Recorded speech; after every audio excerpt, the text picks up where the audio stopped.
You unlock this door with the key of imagination.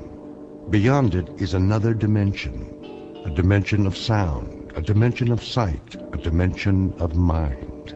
You're moving into a land of both shadow and substance, of things and ideas. You've just crossed over into the Twilight Zone.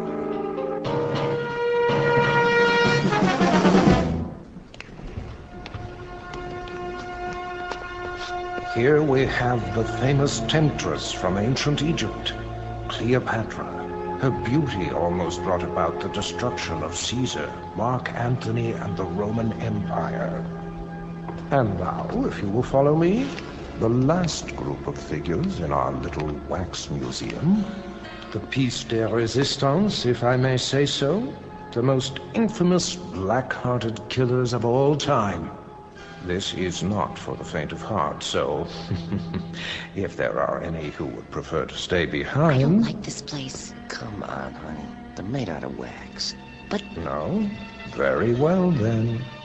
Feast your eyes upon... Jack the Ripper, Henri Landru, and the dreaded Burke and Hare. It's Burke who's smothering the poor lady with the pillow, while Mr. Hare assists by holding her feet to the bed. And last but not least, in the sailor's garb, Albert Hicks, about to sink his gleaming axe into the skull of his hapless victim, one Martin Senescu. Move in, please. They look so real. Closer. Closer. But not too close. Allow me to introduce Mr. Senescu, the curator of Murderer's Row. Thank you. Thank you. I'm sorry if I startled you. I thought he was one of the dummies. Oh, nothing to be afraid of. Perhaps not, young man. But who can tell what evil lurks in the heart of the man standing next to you? Go ahead, Martin. Introduce your friends. With pleasure. Albert W. Hicks, mate on the oyster smack E.A. Johnson, a gentleman. Yet one day, in 1860, off the Atlantic coast, he murdered everyone in his crew with an axe, exactly like this one. Why did he go mad? I'm afraid we'll never know. Not to mention Burke and Hare, two more monsters of their time. But do they look like monsters? What torment drove them so late in life to behave like ghouls? You see here how they suffocated their victims. A technique called burking. Think of the agonies they endured. Which one's he talking about? Search me. Both of them, sir. All of them. Surely it's dreadful to be murdered, as our victim here would tell you, if she could talk. But to commit murder, to take a life with your own hands, again and again, and not be able to stop yourself. Can you begin to imagine the horror? Nope, but why don't you tell us about it? I wish I could. But somewhere in the world, now, at this very moment, there is someone who can. Yeah? Who? Well, no one knows yet. But if his torment is great enough, and he kills as these poor creatures did, then future generations will know. For he will end up here, immortalized in wax, remembered as you and I will never be, like Henri Landru, so filled with love and hate. He loved nearly 300 women in his lifetime, spinsters and lonely widows. He too must have felt agony as he strangled the life out of them. A master of the garret, identical to the one you see in his hands. That looks like some kind of cord. Just a piece of string. Let me see that. Get away from there. Get away from there. I was only... Mr. Sinescu is right. The figures are not to be touched. They are too rare and valuable. Besides, the museum can't be held responsible for what might happen to you. And here, another soul in torment. The Ripper himself. Of all the faces in London's Whitechapel district, which was his? And why did he feel driven to kill those pathetic drabs with one sweep of his knife? Identical to the blade you see before you. Step closer, young lady. What? Go on. It's only a prop. Lean forward. There. It's quite all right. Look deep into his eyes and remember them so you'll never fall prey to such a man yourself.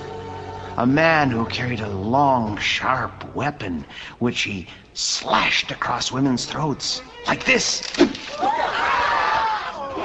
That knife, it swung at me. It almost... Spring in the arm. Pretty good trick. A trick, yes, but one that serves to remind us how near death is to all of us. When we look at Hicks, at Burke, and Hare, at Landru and the Ripper, we see what appear to be ordinary men. What devils pushed them to their bloody fate? We can only guess. Thank you for your kind attention. Thank you, Mr. Sinescu. Ladies and gentlemen, this concludes our tour of Ferguson's museum. Exit to your right, please.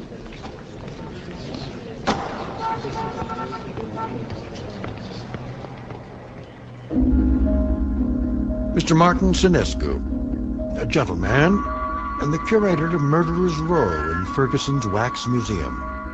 He looks after these replicas with care and dedication, and he ponders why ordinary men are driven to commit mass murder. What Mr. Sinescu does not know is that the groundwork has already been laid for a special kind of madness, a torment found only in the Twilight Zone.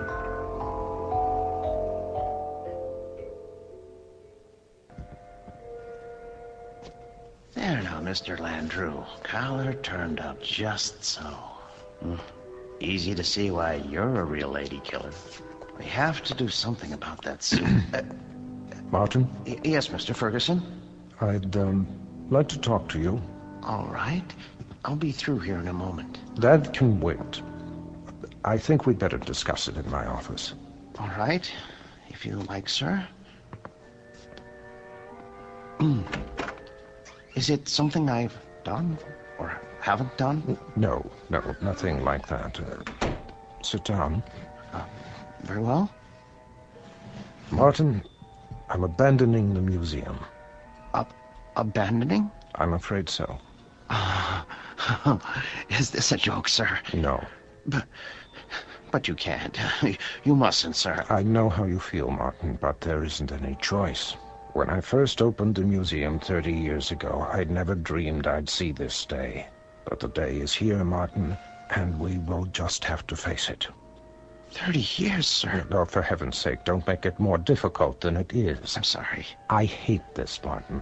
You're the best employee a man could have. The way you've run the Murderer's Row exhibit, why, I don't think you ever missed a day's work. No, never. How many more days? None. This was the last. What about the wax figures? I haven't decided yet. Sir, we can open another museum. We'll move everything somewhere else. I'm not as young as I once was. I could use a rest. But, sir, I'll do all the work. You won't have to lift a finger. I appreciate that, Martin, but it would be foolish. Foolish? Foolish? Why? We have become passé. People aren't interested in wax museums anymore. Look at the numbers. It's all here. Our attendance figures, our profits, but mostly our losses. This year has been the poorest of all. There's even a news story about the closing of the Grand Guignol. Surely not. The handwriting's on the wall. Seriously, what do we offer? The great lovers of history? The discovery room? Scientists? That isn't why people came here. That isn't why at all. What they really came to see was your murderer's row. We've always known that. But they've been coming in decreasing numbers. And you know why? Because the evening news offers them fears we could never match. The wars, the atrocities, the perversions, they've all ruined our chamber of horrors. People are blasé. They think they've outgrown the need to be frightened. They already live in fear day in, day out. It's the world, Martin, and the world has changed. No, it would be foolish to open another museum. Maybe it's the location or the exhibits. Remember how people came after we installed the Ripper's arm with the knife and the spring mechanism? That was years ago. They're simply not interested anymore. But what's going to happen to them? Landru and Hicks and the others. If I could sell them, I would. But there is no market for wax figures. Mr. Ferguson, you're not thinking of destroying them, are you? I mean, they were meant to live forever. Martin, I tell you, I don't know what I'm going to do. You're forgetting something. Come with me. Martin... Look, that Landru. His eyes. Don't you see? The shy, frightened little choir boy he once was.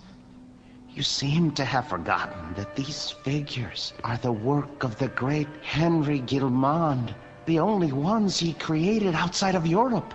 I'm afraid it doesn't make any difference now. I don't think I could stand it if these figures were destroyed. It would be like losing 5 close friends. I won't destroy them, Martin. I give you my word. But where would I store them? You know how vulnerable they are to changes in temperature. I could take them. You? Yes. What would you do with them? I wouldn't put them in an ugly warehouse, I'll tell you that. They need constant care. I'll put them in my basement. That's ridiculous. Think about it. What would Emma say to having the figures of 5 famous murderers in her basement? Oh, she wouldn't mind. She rarely goes in the basement. It's my space. She'll understand. I'll put air conditioning down there and a heater for colder days. Oh, you'll see. I'll take care of them, just as I always have.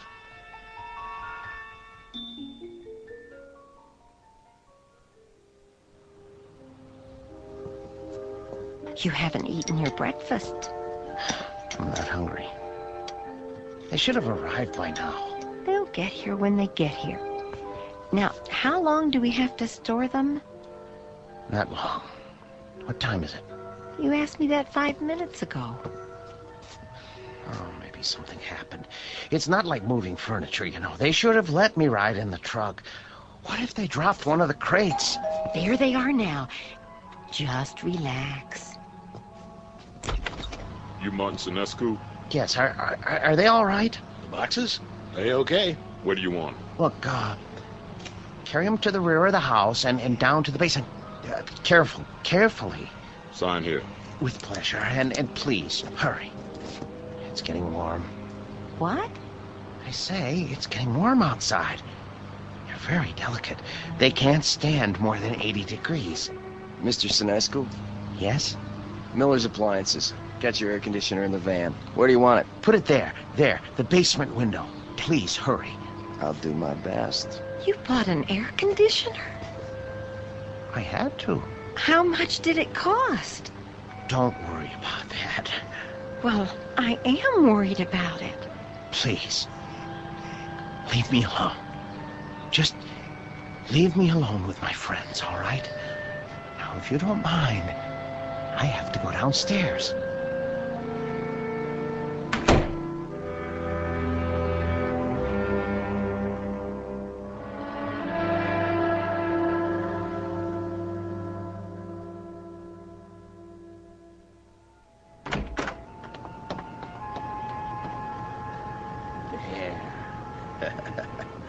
Ooh, feels cool enough. Now then, gentlemen, Bloody Jack, Jack the Ripper, how are you today? None the worse for wear, I see? Oh my. Cape's a bit shabby, though. Are you down there? Yes, sir. Positively threadbare. Martin! Yes? Are you fussing with the Ripper's cape again? No. Yes. No.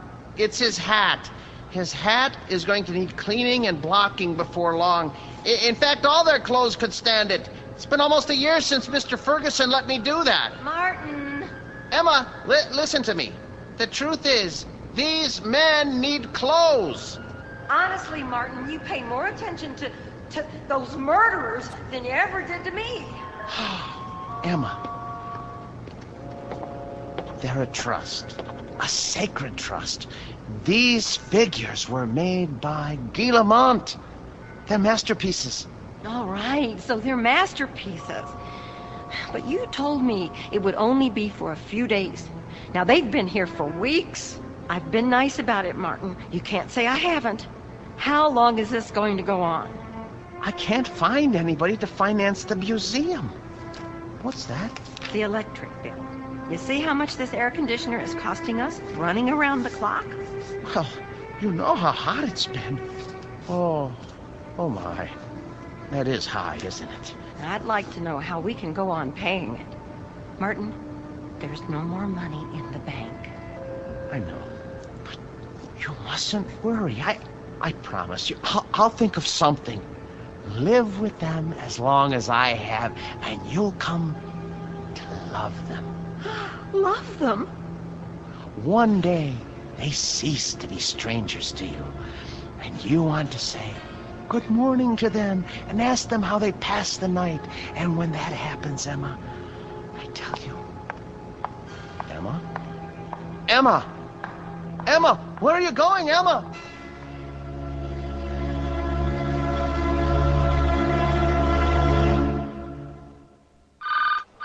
Good afternoon, SFM Real Estate.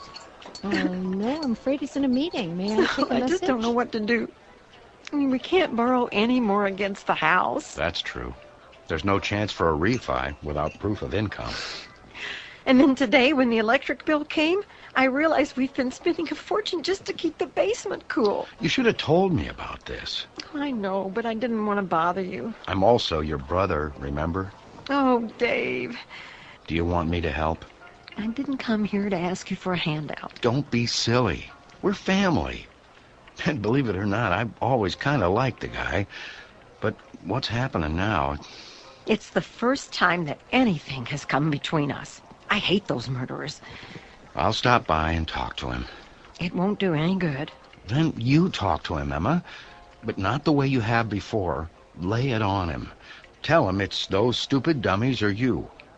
And if that doesn't work, well, there is another way. What? Air conditioners break down.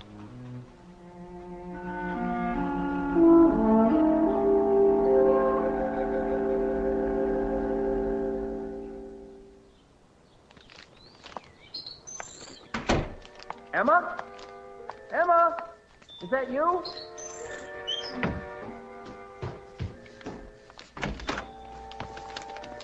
Where have you been? Do you care?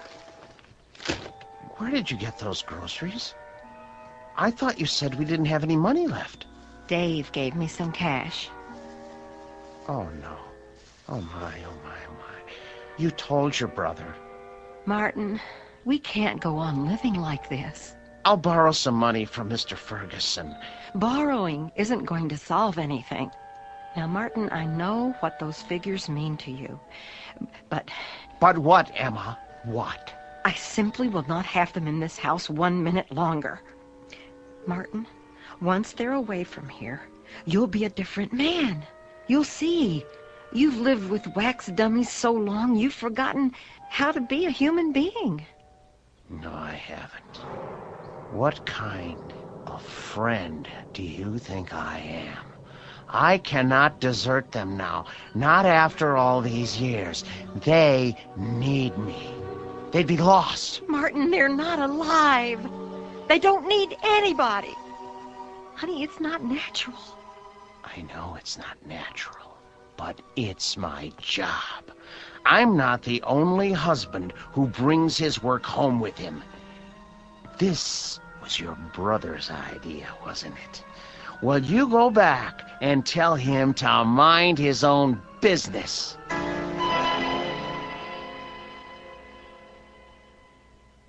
So it's hard to know where it's heading. Chances are we're in for another ride tomorrow. And that concludes our broadcast day. This channel will return to the air at 6 a.m. with the early report. Until then, we bid Are you asleep? good night.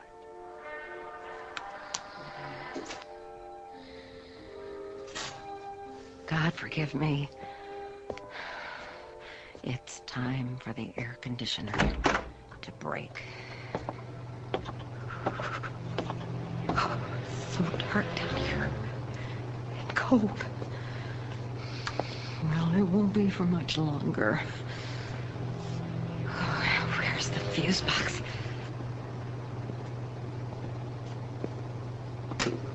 Let's see now. Which one is for the air conditioner? I should have brought a flashlight. I can't see a thing. Here it is. Good.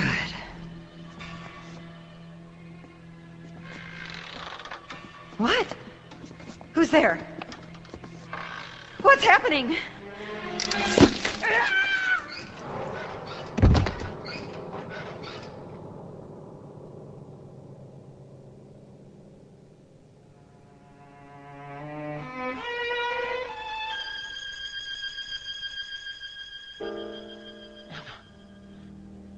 Where are you?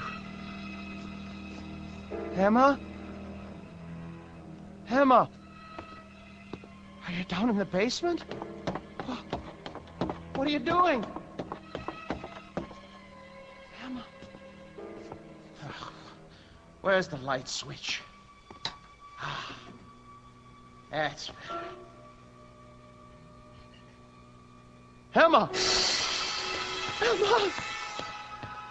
Emma! Oh, good Lord. What happened? Your throat. For the love of Emma. Who could have... Oh. Phew. The Ripper's knife? The blood? Oh, so... No!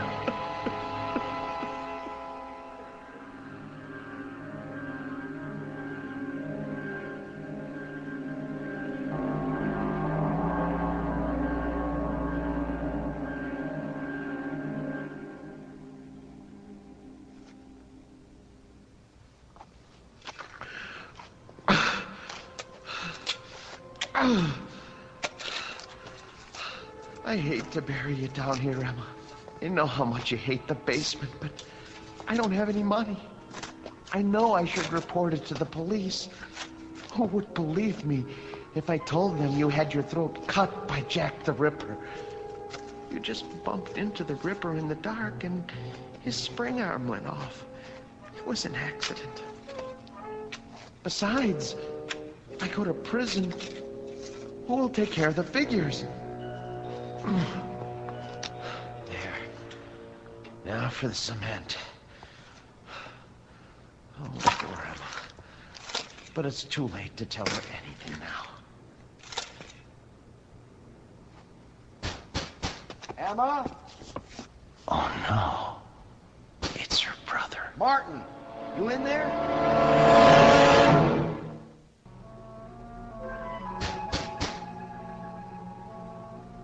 Emma? Martin? Where are you? Gotta lock the basement door. Martin, are you in the basement? Yes. Yes. Is that you, Dave? I'm down here. Open the door, will you? I can't. Why not? I'm painting the stairs. Look, give me a second. I'll go out the cellar door and come in the kitchen. Okay.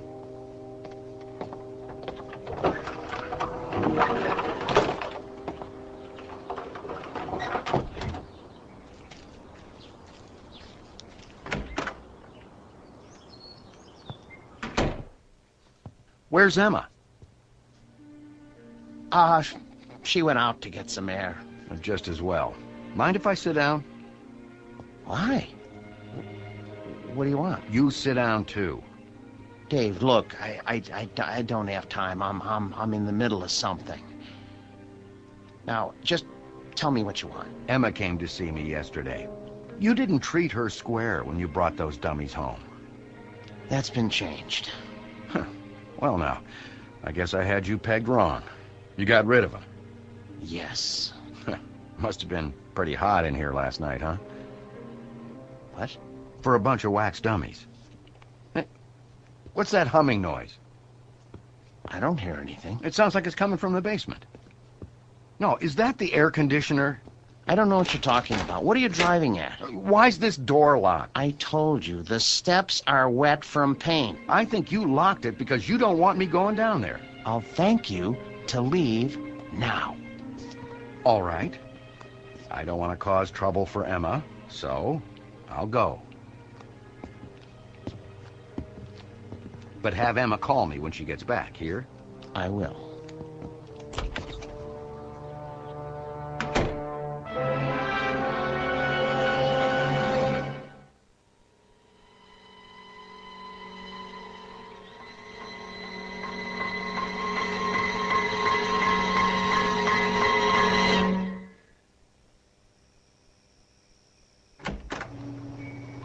Emma? Boys? You can breathe easy.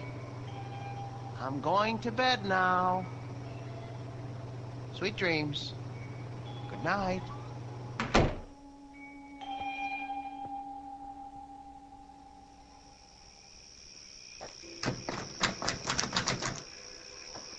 Huh.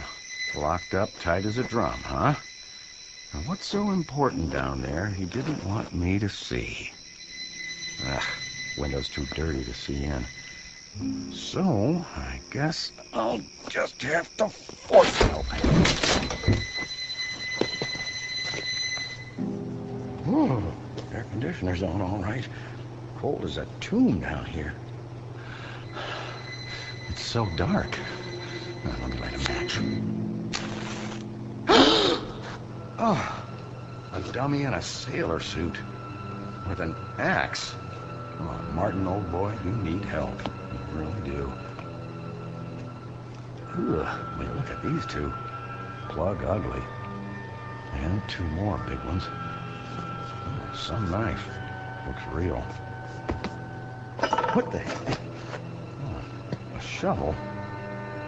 Fresh cement. What is he trying to cover up? Blasted match. Who's there? Who's there? Wait. What the? Where's the axe?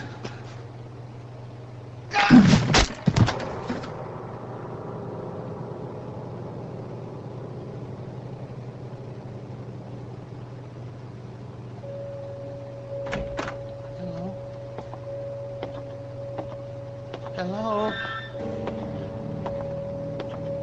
What's going on? Who's here? Hicks. Where's your axe? Dave. Dave. Oh, no. Mr. Hicks. When I took your axe away from you and put it up in the rafters where you couldn't reach it, I tried to make sure that nothing like this could happen. How did you get it down from there? Why did you take it off the rafter?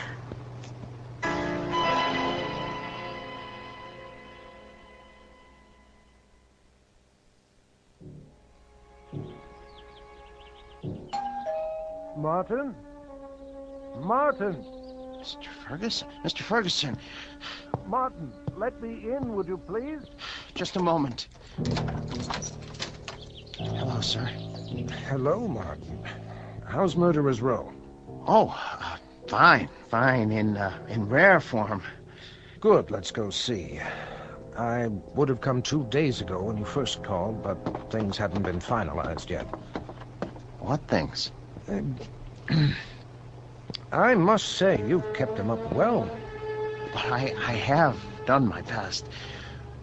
We get along so well. You don't know what a relief it is to see you. They've been threatening to cut off the electricity because I haven't paid the bill. Think what would happen to the figures. Well, you won't have to worry about that anymore. Oh. I can't keep it from you any longer. What, sir? The best news in the world. Martin, old friend, when I told you nobody would ever want them, I was being pessimistic. The fact is, somebody does. But not just anybody. The Marchand Museum. Did you hear me? Marchands in Brussels.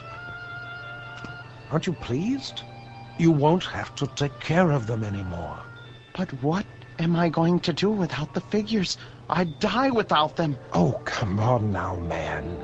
You'll get over it. Why don't you go upstairs and prepare us a cup of tea or something while I take some measurements?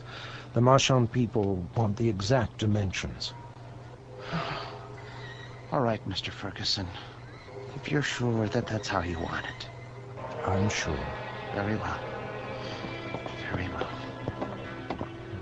Let's see now. Hicks. 6 feet, 1 inch. And broken hair.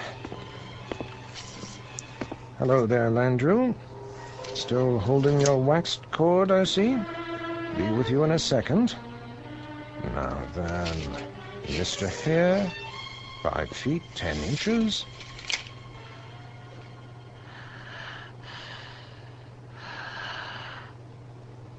What? What?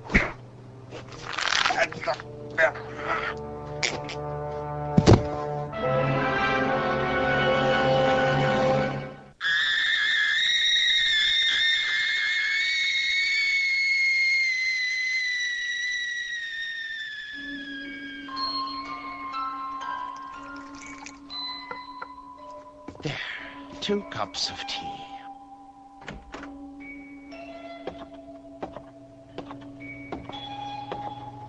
Mr. Ferguson, I don't remember whether you take cream and...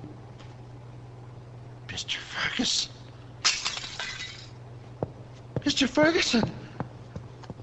Your throat. The cord.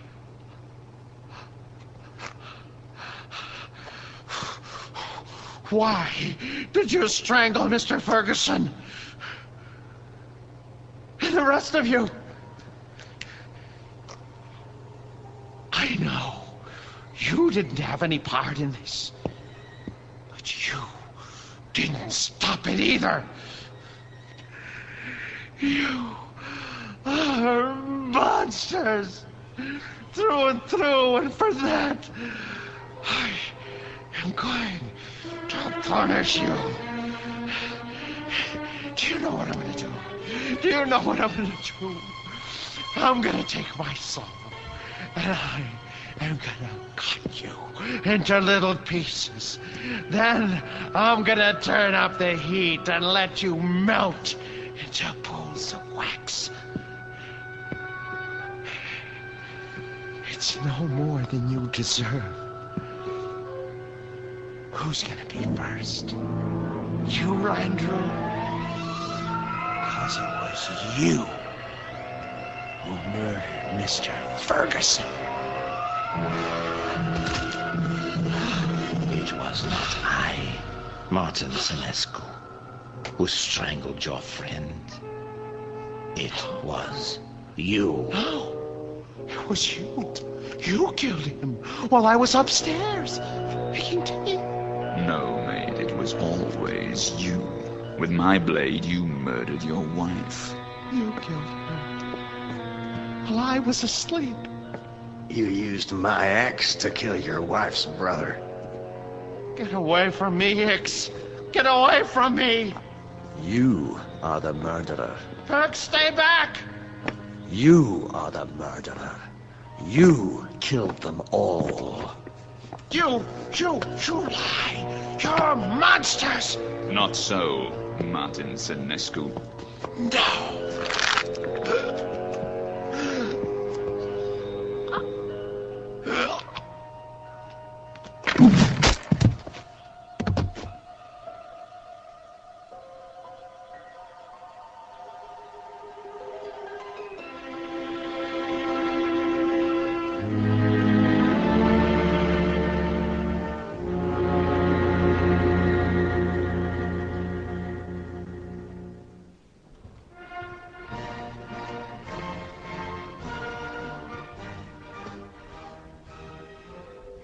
And here is the latest addition to Marchand's Wax Museum, Murderer's Row, complete with its newest cast member, Martin Lombard Senescu. A remarkable and most versatile man. Who knows what thoughts went through his mind as he dug the grave for his wife, Emma, whom he killed with a knife. His brother-in-law, David, whose skull was split with an axe. And his friend and employer for 30 years, Mr. Ernest Ferguson. We'll never know. We can only guess what fierce devils tortured Senescu's soul and drove him to his destiny. But he has taken his place with the infamous and depraved.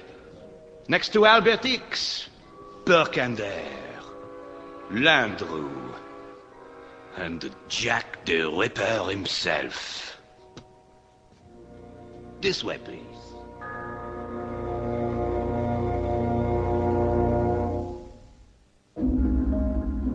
The new exhibit became very popular at Marchand's, an instant hit. But of all the figures modeled so lovingly in wax, none was ever regarded with more dread than an American named Martin Lombard Senescu. There was something about the eyes, people said, dazed, vacant, as if he had seen too much and come to understand it a moment too late. But they shouldn't have been surprised. It's the look one often gets after a quick walk through the Twilight Zone.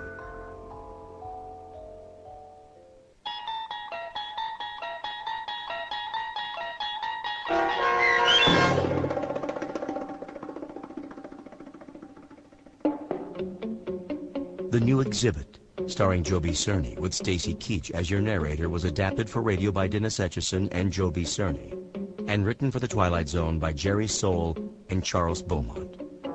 Heard in the cast were Jim McCants, Nancy Bayard, Richard Hensel, Nick Sandys, Tom McElroy, Christian Stolte, Damian Arnold, Roderick Peoples, Craig Harris, Martin Aestro. This copyrighted radio series is produced and directed by Carl Amari for Falcon Picture Group. Sound design and custom Foley effects for The Twilight Zone by Cerny American creatives Bob Benson, Craig Lee, Michael Slaybach, and Matt Sorrow. To learn more about the Twilight Zone radio dramas and to contact us, visit our official website at twilightzoneradio.com.